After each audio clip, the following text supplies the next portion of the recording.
aqui com o nosso deputado Orlando Silva em mais uma entrevista sobre as percepções acerca do racismo estrutural e os seus efeitos para a sociedade brasileira. Orlando, fale um pouco da sua trajetória. Olha, eu nasci na Bahia, nasci na cidade de Salvador, na periferia, um bairro de periferia chamado Lobato.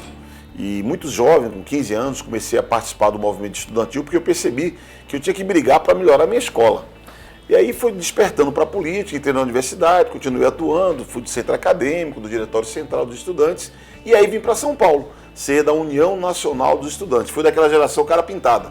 Anos depois fui presidente da UNE. Na UNE eu conheci o presidente Lula, e logo que Lula foi eleito presidente da República, ele queria ter estudante jovem ligado ao esporte. Me convidou para a equipe, eu participei da equipe por 3 anos, no 4º ano assumi o Ministério do Esporte, fiquei lá 6 anos como ministro do Esporte do Brasil, tenho um orgulho imenso dessa experiência. Fui depois vereador e deputado federal agora, o 2º mandato. Vivendo há 30 anos em São Paulo, família paulista, os meninos, os 3 meninos, Maria, Pedro e João, são paulistanos e estamos aqui, lutando sempre a favor dos trabalhadores. Orlando, como as ações parlamentares podem contribuir para a superação do racismo diante dos anos de escravidão e discriminação sofridos pela população afrodescendente no Brasil? Veja, o Brasil é um país que tem 500 anos.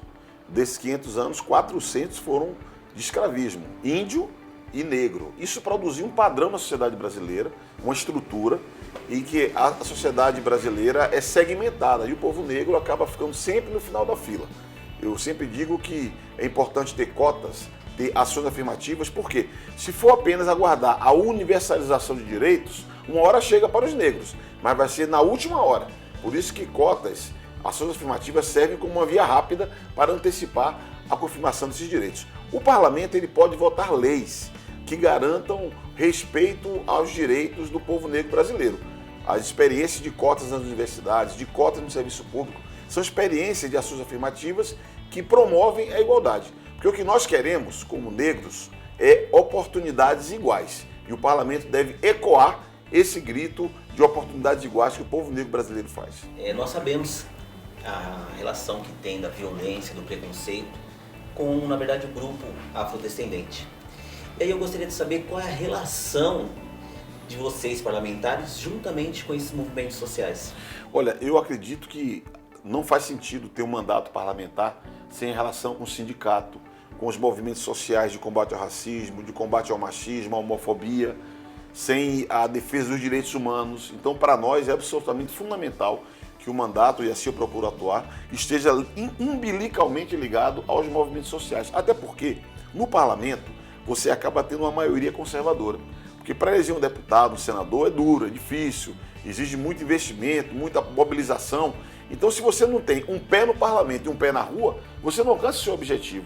Então, eu acredito muito que o parlamento deve ecoar as demandas da sociedade e a sociedade, os movimentos, devem permanentemente estarem mobilizados, pressionando o parlamento para que seus direitos possam se transformar em realidade. Próxima pergunta que eu faço ao vosso deputado, eu gostaria que o senhor falasse sobre a excludente de licitude. Olha, no Brasil, nós estamos com a mania de criar tipos penais novos e agravar penas, ou seja, aumentar o tempo de pena. O Brasil hoje vive um processo de encarceramento em massa. Nós somos mais de 800 mil brasileiros presos. O Brasil tem a 3ª maior população carcerária do mundo, o que é o drama. 40% são presos sem julgamento. A grande maioria, jovens, negros da periferia, gente pobre.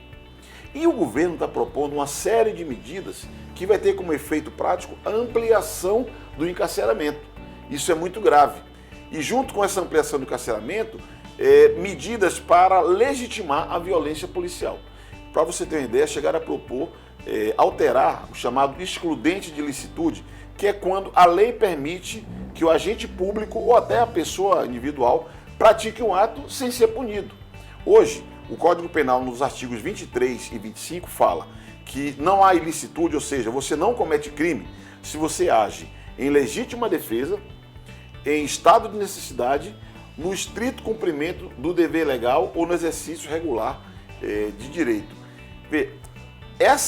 Esses mecanismos em que a ação é protegida e o crime não acontece, serve, por exemplo, para proteger um policial em combate. Só que agora o governo está querendo que não haja crime se houver uma ação por medo, surpresa ou violenta emoção. Imagine, quem já andou numa favela, quem já andou num bairro popular, sabe que tem pouca luz, a molecada atravessa de repente de bicicleta, vai produzir a surpresa, o policial pode atirar, o policial entra e diz que ali tem um grupo que ele não sabe bem, que poderia produzir medo, ele vai poder atirar? Na verdade, o governo propôs uma licença para matar. E matar quem? Preto pobre da periferia, que é a população que é alvo dessa política penal.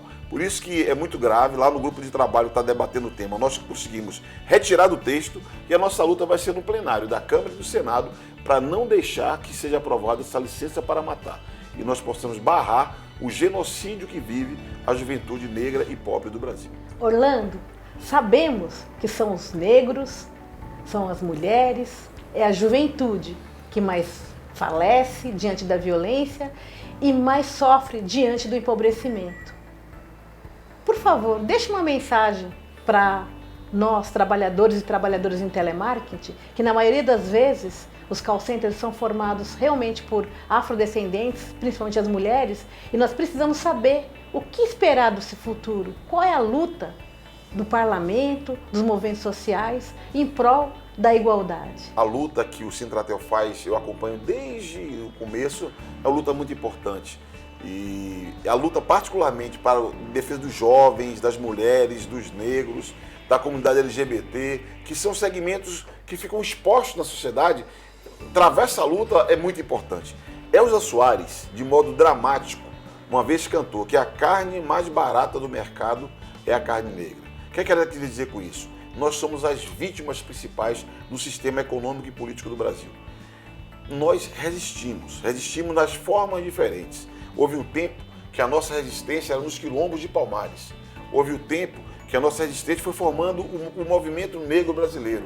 Hoje a resistência no sindicato, nos saraus, na periferia, nas associações de bairros, nas igrejas, nos vários grupos de igreja. Então, nós temos que multiplicar as formas de resistência, defendendo igualdade de oportunidades, defendendo os nossos direitos, fazendo política, porque a decisão sobre os nossos direitos se dá na política, atuando no sindicato. Olha quantos espaços o Sintratel abre para a participação do operador direto, não precisa nem ser da CIPA, né? O operador direto ele pode participar, então eu queria valorizar muito isso. As iniciativas que o Sintratel faz para mobilizar, para reunir, para juntar, para agregar em torno do tema que envolve a nossa vida e envolve o interesse nacional. Então eu sou muito otimista. Apesar de serem tempos difíceis, tempos sombrios, a história é um carro alegre, né? Chico Buarque já cantou.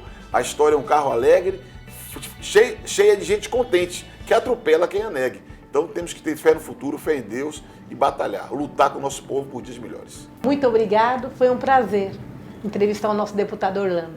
Alegria. Muito obrigado, Orlando. Muito bom. Valeu, turma.